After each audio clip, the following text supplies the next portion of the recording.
Bonjour et bienvenue dans Milkshaker, le podcast qui agite les idées reçues sur l'allaitement.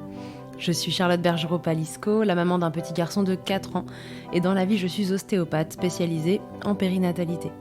J'ai destiné ma pratique aux femmes et aux enfants, en particulier dans cette période charnière autour de la grossesse, de la naissance et du postpartum, avec une spécificité, permettre aux bébés de mieux téter pour mettre en place un allaitement serein en libérant les bébés des tensions qui les empêchent de téter correctement.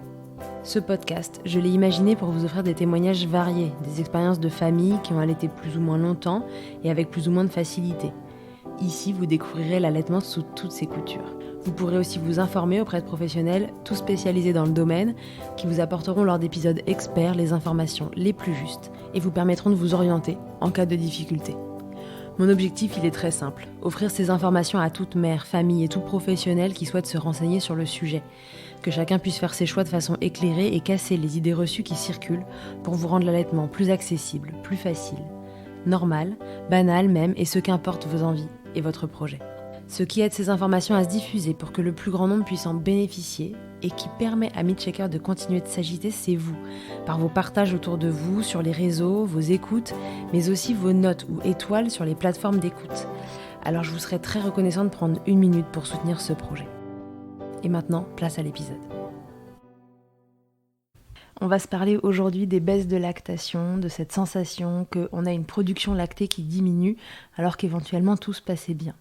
Parce que dans une boîte à questions que j'ai fait sur les réseaux sociaux il y a très peu de temps, la question des baisses de lactation est revenue à plusieurs reprises et donc je me suis dit que ça méritait de vous faire un petit résumé. Ce sujet, en fait, il a déjà été abordé à plusieurs reprises dans différents épisodes du podcast, mais bon, je me suis dit que, vu que la question revenait, ça méritait bien un topo, et au fur et à mesure de ce topo, je vais vous renvoyer plus spécifiquement vers les épisodes qui sont liés, desquels je tire ces informations que je vais vous redonner aujourd'hui, dans lesquels ça a été évoqué. Alors, qu'est-ce qui me laisse penser que ma production de lait baisse, à quoi ça peut être dû, et qu'est-ce que je fais pour y remédier ? Dans cet épisode, je vous fais un résumé des choses auxquelles vous pouvez penser, ce que vous pouvez mettre en place, qui peut vous accompagner quand, durant votre allaitement, alors que vous pensiez que vous aviez des quantités de lait tout à fait suffisantes, vous avez l'impression que votre production diminue, que votre bébé se retrouve éventuellement à prendre moins de poids, etc. Retenez d'ores et déjà que la première chose à faire, c'est évidemment de consulter un spécialiste de l'allaitement, donc une consultante en lactation, pour comprendre ce qui se passait et vous aider à y remédier. Je commencerai par dire ici qu'on ne parlera pas des vrais manques de lait. Ce sujet, il est traité dans les épisodes 60 et 61 avec Aubrey Richardson, qui est IBCLC, qui est spécialiste du sujet et qui vous explique comment on peut véritablement manquer de lait de façon primaire, on appelle ça, par atteinte de la glande mammaire elle-même. Ici, on va plutôt s'intéresser à, ça se passait peut-être plutôt bien, en tout cas, il n'y avait rien d'évident, et j'ai la sensation de manquer de lait. Que peut-il se passer ? Alors déjà, qu'est-ce qui peut me faire penser que ma production de lait baisse ? Il y a plusieurs signes qui peuvent éventuellement vous mettre la puce à l'oreille. Alors, un bébé qui s'énerve rapidement au sein quand il tète, on a l'impression que il s'en sort pas, qu'il n'arrive pas à obtenir ce qu'il veut, qu'il semble pas repu après les tétés, qui redemande du coup rapidement à téter. Ça peut aussi être, sur une période définie de ce qu'on appelle, les pics de croissance, les périodes de pointe, etc. Il y a des bébés qui ont des rythmes différents des autres. Dans le cadre d'une baisse de lactation, il faut voir si le rythme a changé, en fait. Il ne mouille pas suffisamment ses couches, d'accord ? Votre bébé ne prend éventuellement pas... Et vous pouvez même avoir la sensation d'avoir les seins comme vides. La première chose à retenir, c'est que le lait est produit en fonction de la demande qu'on fait à la glande mammaire. Pour faire très simple, un sein bien stimulé, c'est une bonne production. Un sein mal stimulé ou peu stimulé, c'est une moins bonne production a priori. Tout ça, vous retrouvez dans l'épisode sur les 11 idées reçues sur l'allaitement maternel, et c'est dans l'épisode 4 avec Émilie Chevalier. Donc, si mes quantités de lait baissent, la première question que je dois me poser, c'est est-ce que mon bébé tète correctement ou pas, et donc est-ce qu'il stimule bien mon sein aussi ? En fonction de l'âge du bébé et de la prise de poids, il pourrait être envisagé de le compléter, parfois c'est nécessaire, et ça c'est aux professionnels de l'allaitement d'en juger lors d'une consultation. Alors sur un démarrage d'allaitement, c'est assez simple à comprendre tout ça, mais quand cette baisse de lactation, elle intervient plus tard, quelques semaines, voire mois après le démarrage de l'allaitement, c'est la porte ouverte aux avis divers et variés, que ce soit des professionnels comme de l'entourage, du style « tu n'as plus de lait, passe au biberon », voilà, et je vous en passe. Quand les démarrages se sont a priori bien passés, et que votre bébé prenait bien du poids, que vous n'aviez pas de douleur, enfin voilà, ça roule, c'est déjà un super point. Mais il arrive que certaines problématiques de succion du bébé puissent être masquées par des lactations finalement abondantes, on va dire. Je vous invite à écouter l'épisode 14 où on parle d'hyperlactation et de réflexes d'éjection fort. On en parle avec Vanessa Letter-Lemaire qui est IBCLC elle aussi. Et ce sont des choses qui peuvent signer elle aussi de soucis de succion du bébé, comme en fait un mécanisme de compensation face à une succion un peu incorrecte. Le corps arrivera à mettre en place des mécanismes de compensation pour pallier à cette succion qui n'est pas super et pour envoyer un peu la sauce à bébé, on va dire. Donc la prise de poids de bébé, super, mais ce n'est pas le seul signe à regarder pour savoir si un bébé tète bien, que ce soit au début de l'allaitement ou par la suite. Car il arrive que ces compensations, du coup, elles ne soient pas efficaces dans la durée et que quelques semaines, voire mois après la naissance, vous ayez la sensation de manquer de lait, voire même d'avoir un bébé qui commence à prendre moins de poids et à stagner sur sa courbe. Et si ça n'a pas été vérifié en amont, il sera encore temps évidemment de s'intéresser à la façon dont tète ce bébé et de l'améliorer si problème il y a. Autre chose importante à savoir quand on allaite et qu'on a la sensation de manquer de lait, et qui peut expliquer aussi que les compensations qui se sont mises en place au démarrage ne tiennent pas dans la durée, la lactation, dans un tout premier temps, elle est sur ce qu'on appelle un mode endocrine. Ça veut dire que votre production de lait, elle est régie par le système hormonal et en particulier par la prolactine qui est sécrétée de manière vraiment abondante dans les démarrages d'allaitement. Et puis après quelques semaines, ça passe sur un mode qu'on appelle autocrine, où là c'est la glande mammaire qui s'autorégule, si on veut, qui s'autogère. Et la production va se faire en fonction de la vidange des seins. Donc si la succion de votre bébé était incorrecte avant cette phase-là, peut-être que le système hormonal permettait à votre lactation de s'entretenir, mais que maintenant que le bébé doit faire la majorité du travail, seul, ce n'est plus suffisant. Donc ça, c'est important à retenir parce que ça peut expliquer que les baisses de lactation se produisent finalement plus tard que dans les démarrages où on se dit bébé ne tète pas bien, il ne prendra pas de poids et c'est simple à comprendre. Voilà, parfois c'est un petit peu plus vicieux que ça. Autre chose qui font baisser des lactations en dehors d'un éventuel problème de succion de votre bébé. On va dire la diminution du nombre de tétés. Toujours dans cet esprit de loi de l'offre et de la demande, si votre bébé demande moins, qu'il y a moins de tétés, alors la production va en être impactée puisque le sein se met au diapason de la demande de bébé. Donc pensons aussi aux tétés nocturnes qui sont très souvent importantes pour l'entretien d'une lactation qui est à son apogée. En fait, le mécanisme, la machine est à fond pendant la nuit. Je ne vous dis pas que si votre bébé dort toute la nuit et que vous dormez enfin, votre lactation va nécessairement s'écrouler, loin de là. Mais pour certaines, ça aura une nette influence sur la lactation. Et donc, c'est à prendre en compte. Vous avez un épisode sur l'allaitement et le sommeil pour plus d'infos. C'est le numéro 36 où Audrey, qui est IBCLC, elle aussi est spécialiste dans le sommeil, vient redécrire ces mécanismes et vous explique à quel point les tétées nocturnes sont en fait normales et dans une grande partie des cas, nécessaires pour bien maintenir une lactation. Mais ça, vraiment, c'est dépendant de chaque maman, de chaque lactation, de chaque couple maman-bébé, et c'est à voir au cas par cas. La conduite de l'allaitement, donc voilà, c'est un point important, ainsi que les bons positionnements du bébé. Si vous avez un bébé qui est positionné n'importe comment et qui du coup n'a pas une bonne prise de sein, ça va s'apparenter à un problème de tétée du bébé qui parfois peut être réglé simplement par des positionnements. La reprise du travail et la façon dont elle est menée. Donc, une reprise du travail, ça va éventuellement être une diminution du nombre de tétées aussi. Éventuellement même, très certainement.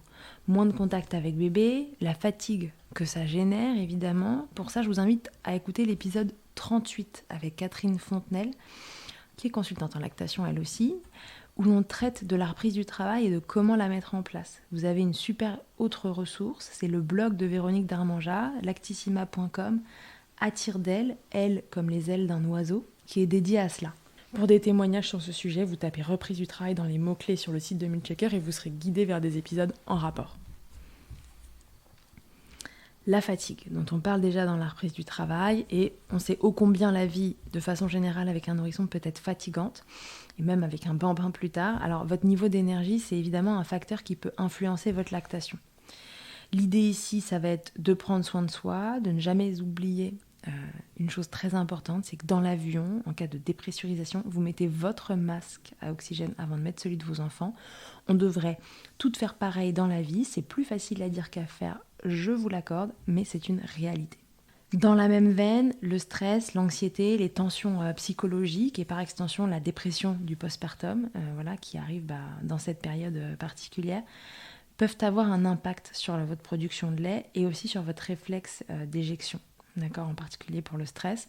Donc ce sont des choses à prendre en compte. Voilà, le contexte dans lequel vous évoluez a son mot à dire sur votre lactation. Donc je ne peux que vous engager à prendre soin de vous si jamais vous sentez que vous êtes dans une situation un petit peu compliquée, que ce soit fatigue, stress, anxiété, voilà, et tout ce qu'on met un peu dans ce paquet-là. En cas de maladie maternelle, vous êtes malade, alors évidemment ça va générer de la fatigue à nouveau qui peut être mise en cause, et peut-être des mises au sein moins fréquentes en conséquence, parce que vous êtes crevé tout simplement.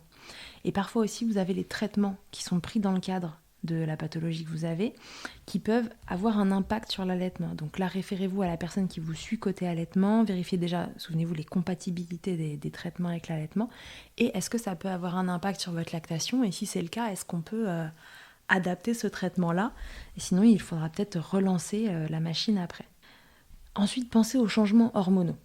Le retour de couche, le retour à des cycles menstruels classiques, une grossesse qui passe par là, une nouvelle grossesse, ou la mise en place de certains types de contraception, ça peut venir affecter aussi votre lactation. Tout ça, c'est des mécanismes hormonaux qui sont détaillés dans l'épisode 55 de Milkshaker avec Julie Faurillon, qui vraiment vous détaille tout, et en particulier le lien entre la progestérone et la prolactine, qui sont en fait deux hormones antagonistes et qui, quand l'une, son taux s'élève, elle fait en fait baisser l'autre. Donc vous voyez par exemple la grossesse qui est un moment où on est pleine de progestérone, ça fait baisser les taux de prolactine et donc ça peut avoir un impact sur votre lactation. Voilà, je vous invite à écouter cet épisode pour bien comprendre tous ces mécanismes. On y parle aussi de douleurs mammaires au moment du syndrome prémenstruel, etc. qui peuvent exister.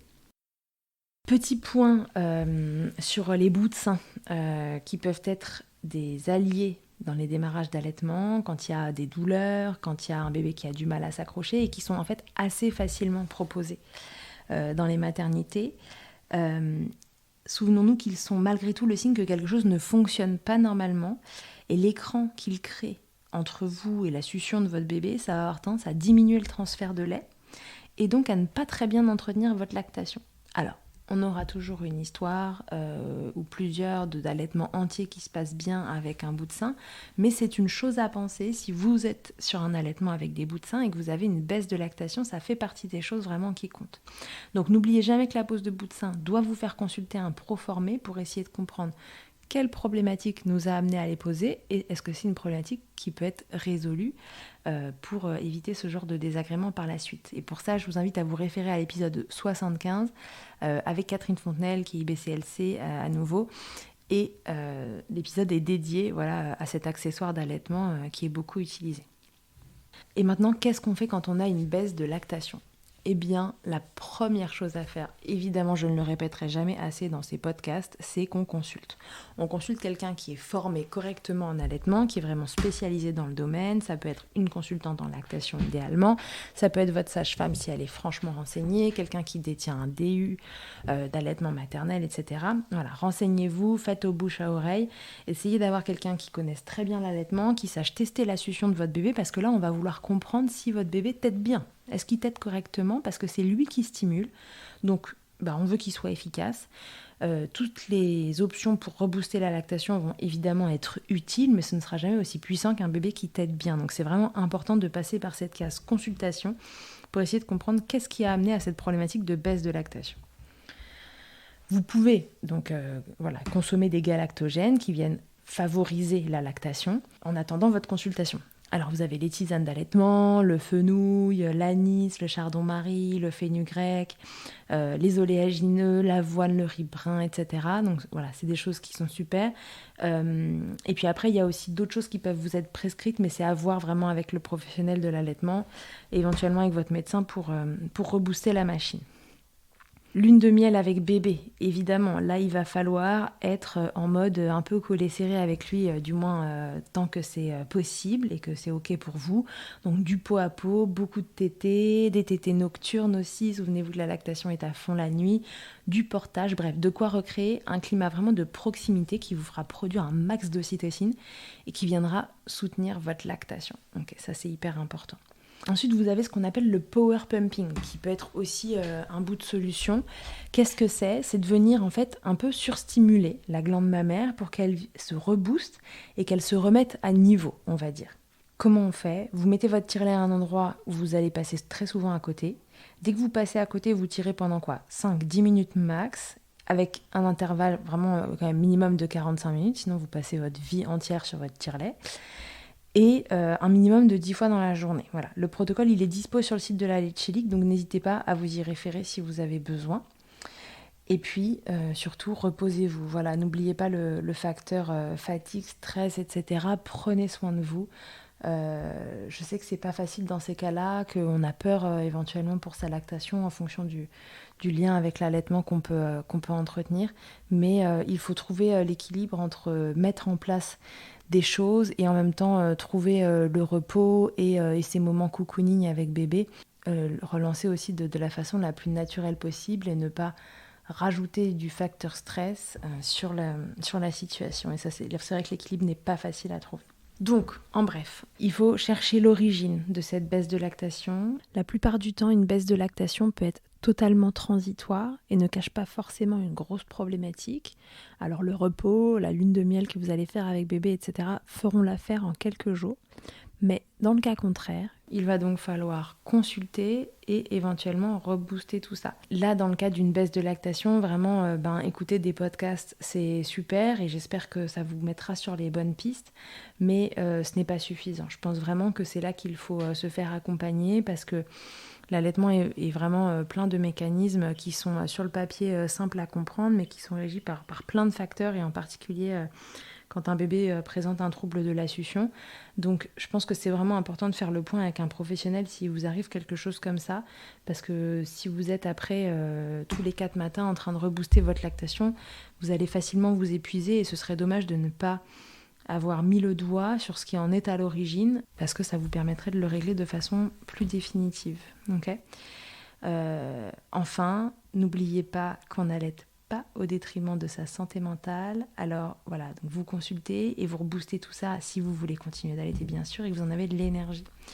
Écoutez-vous, fuyez les conseils non sollicités et surtout prenez bien soin de vous. Je vous embrasse, j'espère que cet épisode vous aura aidé et je vous ai remis les références de chaque épisode que vous pouvez aller écouter qui sont en lien parce que ces informations évidemment je vous les donne parce que des pros me les ont données au sein des épisodes et je trouvais important de vous les résumer en un seul petit épisode qui vous renvoie vers les informations clés. Dernière chose, avant de se quitter, n'hésitez pas à me faire un retour, que ce soit sur les réseaux, que ce soit par un message via le mail de contact sur Milkshaker, etc. pour me dire si cet épisode vous a aidé et voilà si ce type de format est intéressant pour vous parce que je pense qu'il y a d'autres thèmes sur lesquels il peut être reproduit.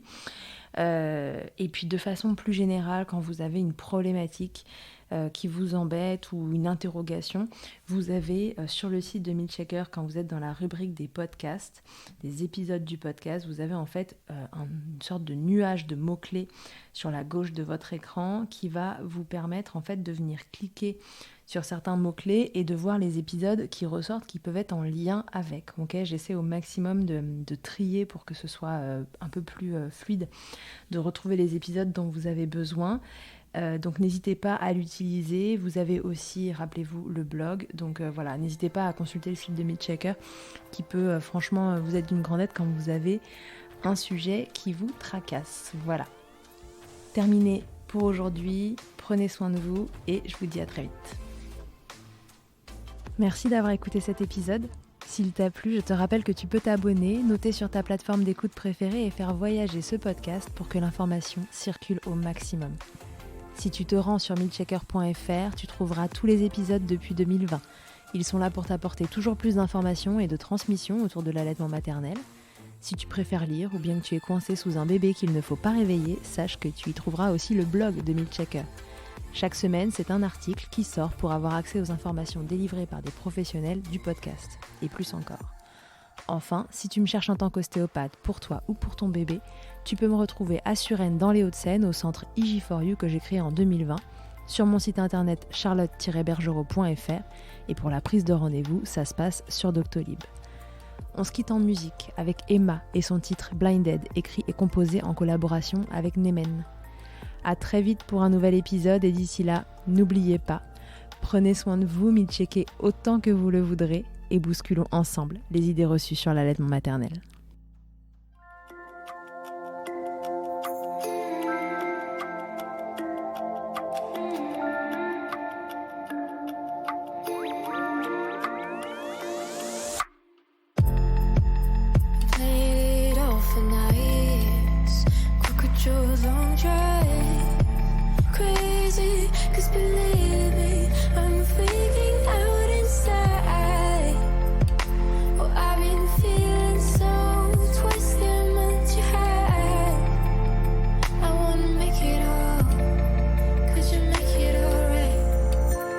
I've been living inside me.